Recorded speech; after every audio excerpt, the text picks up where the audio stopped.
नमस्कार, जनतंत्र टीवी देख रहे हैं आप और मैं हूं आपके साथ स्वाति आर्य। हमारे इस खास बुलेटिन में आप सभी का स्वागत है, लेकिन आपको सीधा लेकर चलते हैं अजीत डोभाल के पास। वो अग्निपथ योजना को लेकर कोई जानकारी दे रहे हैं, सुनिए क्या कुछ कह रहे हैं।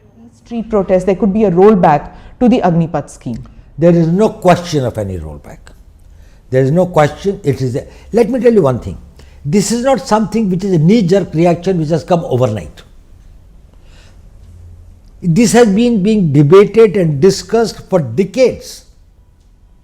In 70s, we had General Krishna Rao Committee, of which General Sundarji, General Chibbar, they were the members.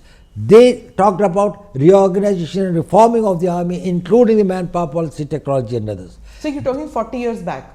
No, not only that. It is not only 40 years back. Then there was this thing of the Arun Singh Committee report in 1989. Then there was a group of ministers, this thing. Arun Singh Committee would be 30 years then. So what you're telling me is systematically there have been... No. Every time it was being felt, there was this thing of the Subramanian Committee report, the Kargil Committee report. So again, that is 30 years. Again, then there was a group of ministers report. Okay. And then all these consistently had a refrain, go for a young army. So across the army's demand. Across different political parties which have been in power. But there was a problem. While everybody realized that it was necessary, nobody had the will and the ability to take the risks. I'll tell you an example. Ministry of Defence in 2006 wrote a letter to the Ministry of Defence wrote a letter to the Ministry of Home Affairs that we are thinking of implementing this thing. Will the CPMFs be able to take some people on this thing, the reserve for that? Home Ministry gave a reply to the Defence Minister's letter that we are forming a committee under the Director General BSF to examine the matter. That committee's report has never seen by anyone. That letter of the Defence Minister was never sent back. Defence Minister never sent any reminder. It is that So when was this? It was in 2007. Okay. The letter was sent in 2006 and 2007 the committee was formed. So this is bureaucracy going round and round? No, it's not a bureaucracy. It was a political will. That is, it is such a big problem. It's such a huge mass. Who will dare getting into it and bringing about the change? It can happen only with a leader like Prime Minister Modi, who will say that if this is in the national interest, if this will make India strong and secure, then no risk is big enough, then no cost is high enough. Even if it is a political cost, I will pay it, because he visualizes what happens to the Indian army 15 years from now.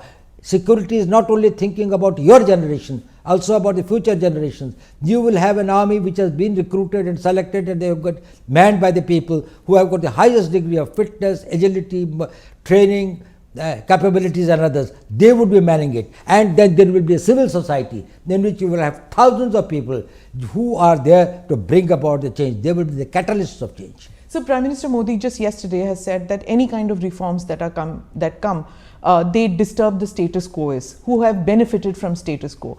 Is it that this Prime Minister has the forge and the bureaucracy with him, that earlier ministers didn't have it, and that is why the MOD, the MHA, the defense, the uniformed soldier, they are not on the same page?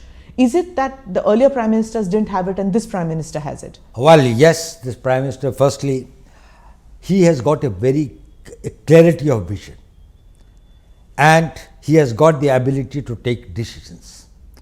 He is very right in telling that all status quoists will have some doubts, will have some genuine fears.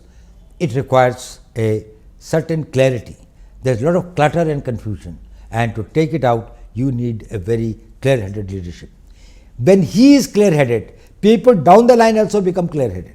Probably the earlier regimes created a muddle because they themselves were not clear. What did they want? What transformation they want to bring about? And what is the cost, and are they prepared to pay that cost?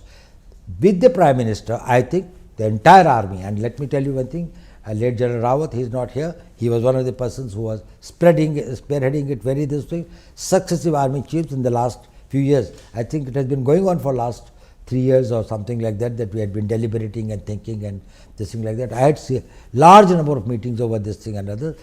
Smallest point, smallest detail has been gone into. and there is a total support, there is a total commitment, there is a total desire and also an enthusiasm about bringing about this change. That these doubts were in our minds also. We resolved those doubts. Okay. We tried to find out how we can minimize that, how we can mitigate the possible threats and the dangers. So you've been with Mr. Modi since he took office in 2014. There's been a doctrinal shift in India's relations with Pakistan since he's become Prime Minister, since you've been the NSA. You've seen several regimes change in Pakistan. Do you think, from a security perspective, is it possible for this kind of, I will not talk to you, you have to stop terror, till then I will not talk to you? And can nations prosper with that attitude going forward? Now, I'll tell you one thing. We cannot have peace and war at the choice of our adversary. If we have to protect our interests, we will decide when and with whom and on what terms we will have peace. When our core interests are involved, there is no question of peace at any cost. There has got to be a peace. We want very good relations with our neighbors, Pakistan included. We would like to have good relations with them. We would like to have very normal relations with them. But certainly the tolerance threshold for terrorism is very low.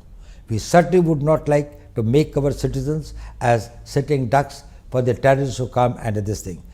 Thank God, and I think I must this thing to the God. In last 8 years, this country has not seen any terrorist this thing except Jammu and Kashmir, which has been this thing of a proxy war. So it's a different type of a proxy war.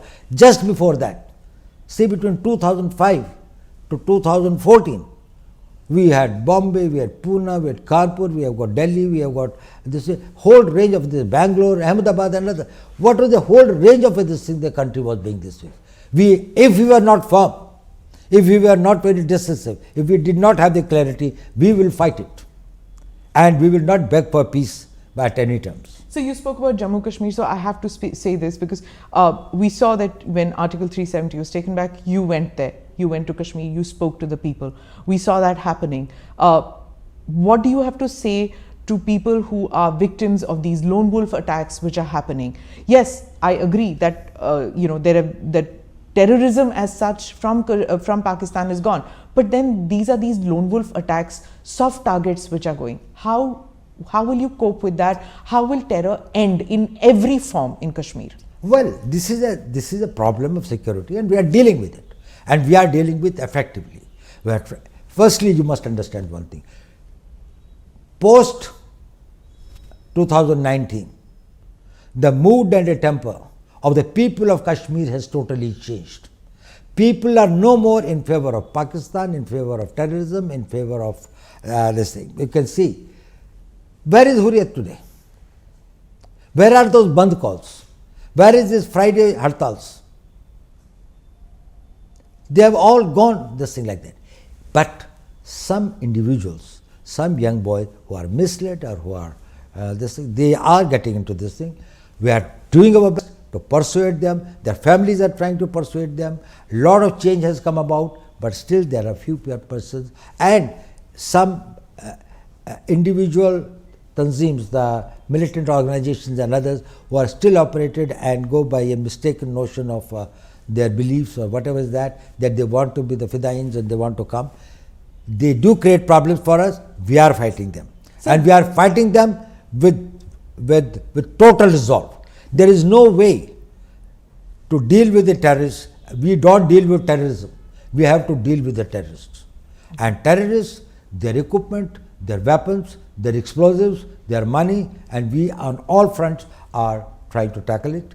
And we are very hopeful that in another few months we'll be able to get it. The Kashmiri Hindus, especially the Pandits, they feel very let down, to some of them, that there is so much energy expended in. खबरों के निष्पक्ष विश्लेषण के लिए subscribe करें Jantantra TV and press the bell icon. Never miss any update.